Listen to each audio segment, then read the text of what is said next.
જોવે છે અને અમારી જનતા મંગળ ઉપર જ છે. અહીં બેઠા બેઠા મંગળ ઊભું કરવાની તાકાત ભારતીય જનતા પાર્ટીના આગેવાનોમાં છે. ઓછું નથી. અમારી જનતાને ચંદ્ર ઉપર નથી લઈ જવી. હું વિરોધી પાર્ટીના ઉમેદવારને કહેવા માંગુ છું કે અહીંયા ચંદ્ર અને મંગળ ઊભું કરી દેશું.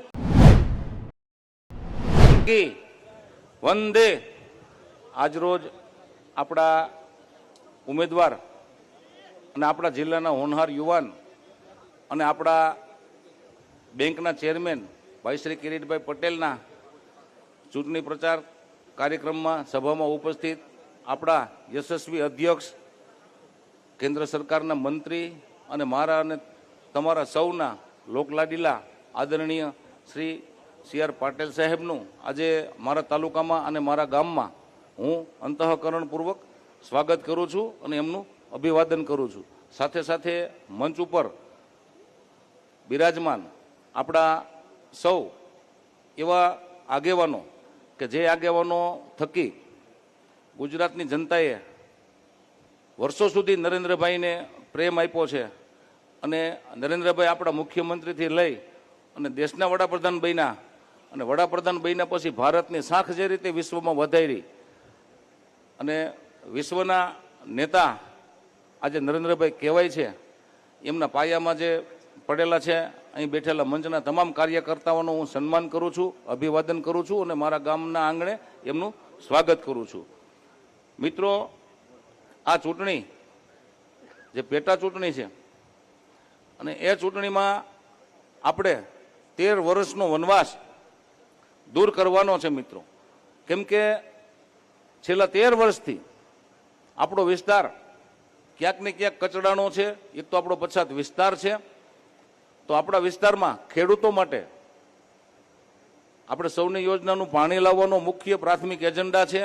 આપણો ઉમેદવાર શ્રી એમની વાત કરશે જ. આખો રોડમેપ અમે તૈયાર કર્યો છે. એમાં સરકારની આપણને ખૂબ જ મદદ રહેવાની છે. મિત્રો, આપ સર્વને કહેવા માંગુ છું કે આપણા ઉમેદવાર કે જેમની પાસે આપણે ખૂબ જ મોટી અપેક્ષા છે આપણા જનતાના હિતમાં, આપણા વિસ્તારના હિતમાં, અને એમની ક્ષમતા એમણે અગાઉ પણ પુરવાર કરેલી છે અને આ ચૂંટણીમાં પણ એમની ક્ષમતા હું અને તમે સાથે મળી પુરવાર કરી દઈએ અને આપણા વિસ્તારમાં જે કાંઈ પ્રશ્નો છે એનું નિરાકરણ ખૂબ જ ટૂંકા ગાળામાં લાવીએ. મિત્રો, અત્યારે વિરોધી પાર્ટી ખૂબ જ ખોટી આક્ષેપબાજી કરી રહી છે, તો એ વિરોધી પાર્ટીને પણ હું આ તકે કહેવા માંગુ છું કે અમારા વિસ્તારમાં અમારા જે કામો કરેલા છે અહીંયા ભારતીય જનતા પાર્ટીના દરેક આગેવાનો અને દરેક કાર્યકર્તાઓ, જેના કારણે આજે ગુજરાતનો ખેડૂત અને ગુજરાતની જનતા, અમારા જિલ્લાની જનતા, આપણી જનતા ગૌરવ લઈ શકે એવા કામો સરકારે કર્યા છે. મિત્રો, આપ સર્વને હું આ તકે યાદ કરાવવા માંગુ છું કે આપણો સરદાર સરોવર બાંધનો જે પ્રશ્ન હતો, જ્યારે યુપીએની સરકાર હતી અને એ સરકારમાં આપણા સરદાર સરોવર બંધની ઊંચાઈ વધારવાની મંજૂરી નહોતી મળતી અને 10 વર્ષ સુધી યુપીએ સરકારે આ મંજૂરી અટકાવી રાખી હતી. મિત્રો, તો આ તકે આપ સર્વને હું યાદ અપાવવા માંગુ છું કે આપણા મુખ્યમંત્રી નરેન્દ્રભાઈ વડાપ્રધાન બન્યા અને પહેલી જ કેબિનેટની બેઠકમાં આપણને મંજૂરી મળી ગઈ. સરદાર સરોવર બાંધના પાટિયા ઊંચા થઈ ગયા અને એની ઊંચાઈ પણ વધારવાની મંજૂરી નરેન્દ્રભાઈએ પહેલી જ બેઠકમાં આપી. એ ગુજરાતના ખેડૂતોના હિતનો નિર્ણય હતો. મિત્રો, તો એવા અસંખ્ય નિર્ણયો મોદી સાહેબે અને કેન્દ્ર સરકારે કર્યા છે. સાથે સાથે રાજ્ય સરકાર પણ ખેડૂતોના હિતમાં ટેકાના ભાવથી તમામ પ્રકારની જણસીની ખરીદી કરી રહી છે.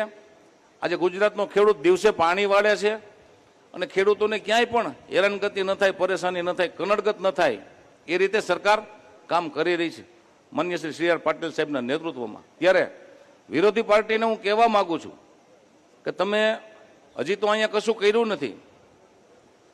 એક પણ નાનું એવું કામ તમારું અહીંયા બોલતું નથી. કોઈ સામાજિક કાર્ય બોલતું નથી, કોઈ રાજકીય સેવા બોલતી નથી, સામાજિક સેવા બોલતી નથી.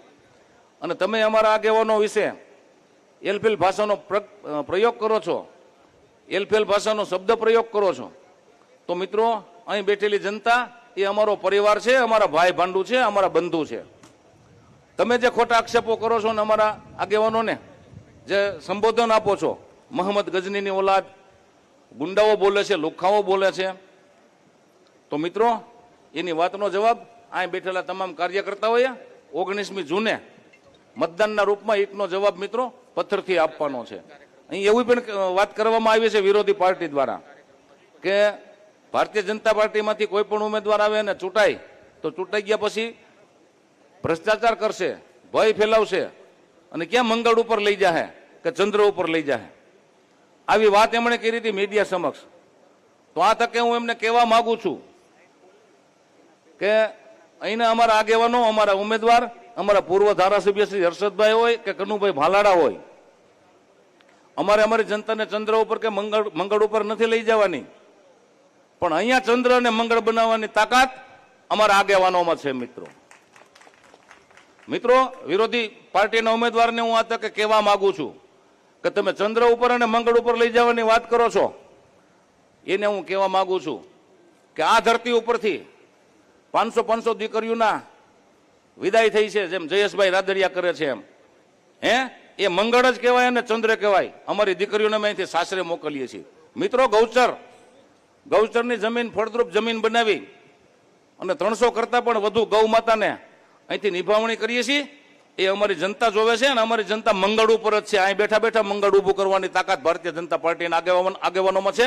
અને સરકારના સહયોગથી આ તાલુકાની અંદર ગૌચરનું ખેડાણ કરી અને ગૌ માતાની નિભાવણી કરવાવાળું આ ભારતીય જનતા પાર્ટીનું મોવડી મંડળ છે. તો ચંદ્ર અહીંયા જ અમે ઊભો કરવાની તાકાત ધરાવીએ છીએ. મિત્રો કોવિડની કપરી પરિસ્થિતિમાં કે જ્યારે જનતાને આગેવાનોની હૂંફની જરૂર હતી, આગેવાનોના પ્રેમની જરૂર હતી, એમને સારવારની જરૂર હતી, મિત્રો કિરીટ પટેલે જુનાગઢ ખાતે અને અમે અહીંયા ભેસાણ ખાતે આ જ બિલ્ડિંગમાં હજારો દર્દીઓને હાજા કર્યા છે અને લાખો દર્દીઓની ઓપીડી ચેક કરી છે. એ મિત્રો ચંદ્ર કરતા ઓછું નથી. અમારી જનતાને ચંદ્ર ઉપર નથી લઈ જવી. હું વિરોધી પાર્ટીના ઉમેદવારને કહેવા માંગુ છું કે અહીંયા ચંદ્ર અને મંગળ ઊભું કરી દેશું. આવનારી 19 તારીખે સૌ કમળનું બટાન હટીને દબાવો, જનૂનથી દબાવો અને સમર્થન આપો. તમે આપેલું સમર્થન ફેલ નહીં જવા દઈ એના વિશ્વાસ અને ખાતરી સાથે મિત્રો મારી વાત પૂરી કરું છું. વંદે માતરમ. ભારત માતા કી જય. જય જય ગરવી ગુજરાત.